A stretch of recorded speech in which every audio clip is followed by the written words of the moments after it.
Welcome to 5 Minutes with Ty Van Dermulen from the Ray White Burley Group. How you going, mate? I'm very well, bud. We're gonna wind the clock back again. Yep. Let's go back to that time before you got into real estate and you were contemplating getting in. What was going through your head? What were the emotions? A lot of scary emotions. I was leaving an industry that I was quite good at, recognized that I was quite good at. So I think it was quite scary, but it was very tempting for me to do that next move as well, because I've always liked pushing myself to the edge and getting outside of my comfort zone.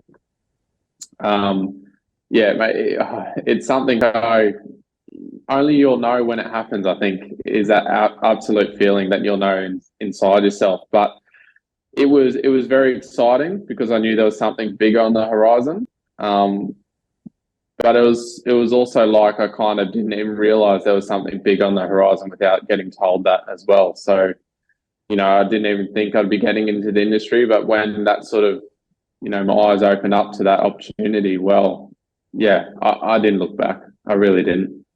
And in hindsight, did you understand what the role entailed? No, not really. All I knew that went hand in hand was the sales side of it. It's a people's business. I knew there was a lot of emotion involved. And I knew I was okay on the phones. So I thought, a real estate agent's always on his phone. And I thought I should go all right, but not really, no. So I suppose the question is, did the training adequately prepare you for the job? That's a great question. Look, I'd probably say I'm not much of a book learner. So probably yes and no. Like probably at the start, I probably didn't think it taught me anything. But the more you go through the industry, the more different experiences you have. Yes, it did. You sort of refer back to that one moment in training that they talk about something, and it's normally something to do, legal or contracts or, what not to say or what to do, is sort of what you refer to. But regarding hands down starting industry, probably not straight away. It was probably all too much. But now it definitely does apply to compliance and everything. Yeah. So the adage in real estate is that every day we wake up unemployed. How did you go about factoring that into your mindset? Yeah, it's tough. It's tough because I come from a salaried job plus commission. So I think now it's probably taught me that it is an industry that it's only up to you. So, if you're waking up with a bad day, you have to shift that as quick as possible. If you're feeling good, like lean on those emotions and go for it. It is a scary concept, but I think it's that first initial concept that you have to accept, because if you don't, it'll swallow you up, definitely.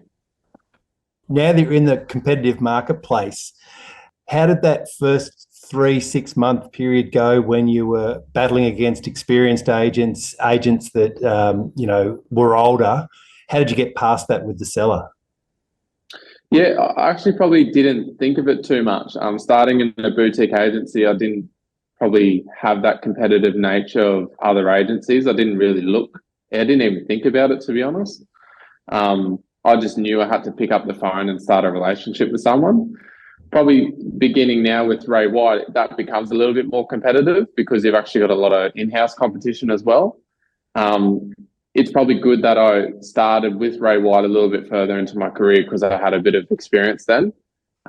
But starting out, I think the best experience for someone is just to ignore those outside noises and just focus on what they need to do. And ultimately, mate, we both know that this is a relationship game. So you just need to pick up the phone and start a conversation with someone.